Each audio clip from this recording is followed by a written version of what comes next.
Now, if you think this looks like half an airplane, well, you'd be right, but it's also an expensive restoration project in the making. Hello everyone, I'm Larry Anglisano with another aviation tip of the month, and this time we're talking about aircraft economics.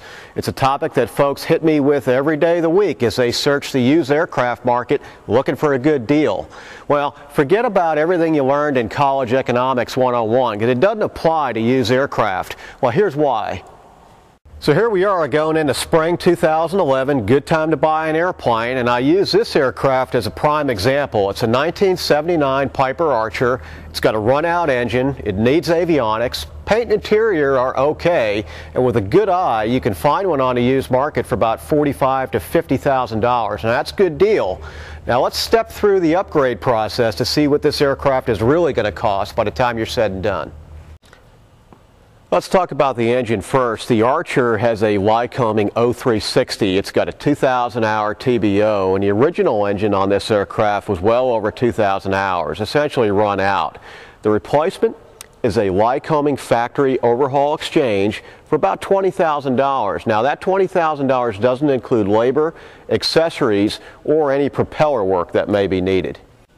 Now, like anything else, not all engine changes are created equally, and it's considered a firewall forward, replacement hoses and accessories.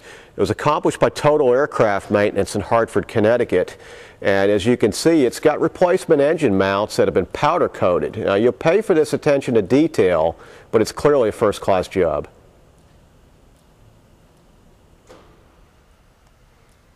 Now, while the airplane's down for engine change and avionics upgrade, it's also a good time to accomplish an annual inspection. Now, a lot of airplanes on the used market are going to be advertised as having a fresh annual. Now, you're going to want to have a professional have a look at the results of that annual because, again, not all are created equally, and on a 30-something-year-old airplane that you don't have any history with, you want to be thorough.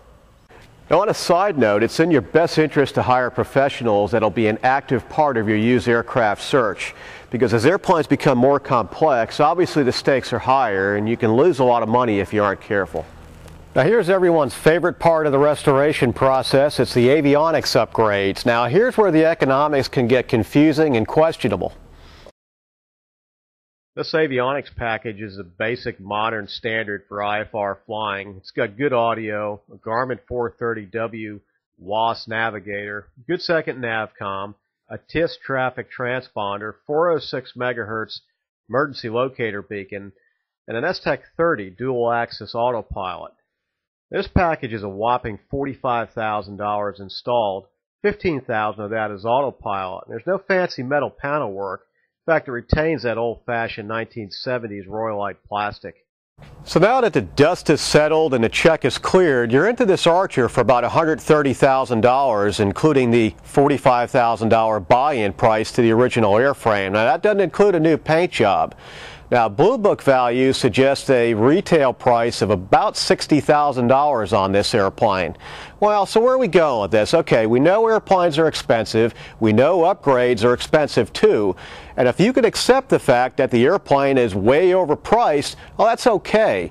Just realize that $130,000 can buy you a Cessna 210, and for new pilots that may step up to a bigger airplane in another year or so, they're going to lose a lot of money.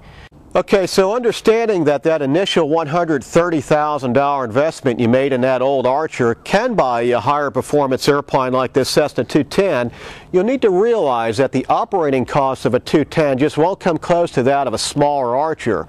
So what we're getting at is you need to make sure that you nail that mission profile right from the start. If you think you may have a need to travel long distances, higher speeds, in all kinds of weather, well, then an airplane like a 210 is probably going to make more sense for you. But if you're looking for a reasonably inexpensive airplane to own and operate, we think the Archer makes sense too. The only caveat being that that's lower end of the airplane market, it's easier to get upside down from an economic standpoint. Of course, your best option yet may be to try to find an airplane that someone else is over-equipped, and we'll cover that topic in a future video.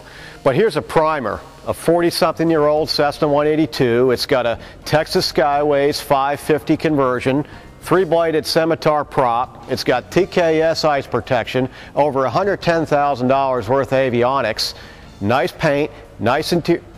Well, you get the idea, and we'll let you do the scary math on this one. With your aviation tip in a month, I'm Larry Anglisano, and thanks for watching.